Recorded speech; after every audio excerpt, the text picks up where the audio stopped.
Ada seorang pegawai pejabat Exco Agama Selangor ni tanya, apa salahnya pijak titak suci? Bukan ada kecederaan fizikal pun. Dek, ini bukan soal luka di kulit. Ini soal simbolik dan penghinaan yang paling asas dalam sejarah manusia.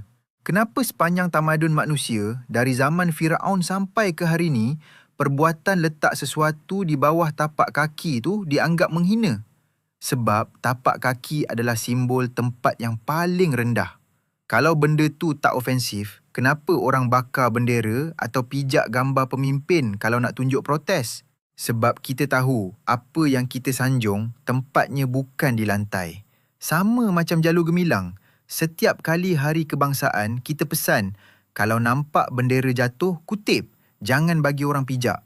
Kenapa? Sebab bendera tu maruah negara. Sekarang bayangkan Al-Quran, kitab suci yang jadi pegangan hidup, tiba-tiba ada orang kata tak rasa apa-apa kalau dipijak. Itu bukan open-minded, itu namanya tak ada iman. Sebagai pegawai kepada Exco Agama, jawapan genuinely curious macam ni sangatlah tak cerdik. Anda hidup dalam masyarakat yang ada uruf. Bertanya kenapa orang sensitif terhadap penghinaan yang diperakui secara global adalah satu bentuk kebebalan yang nyata. Jangan guna alasan logik untuk halalkan perbuatan yang terang-terang merendahkan maruah agama. Buat Fahmingah, eloklah campak keluar orang macam ini daripada pejabat Exco Agama.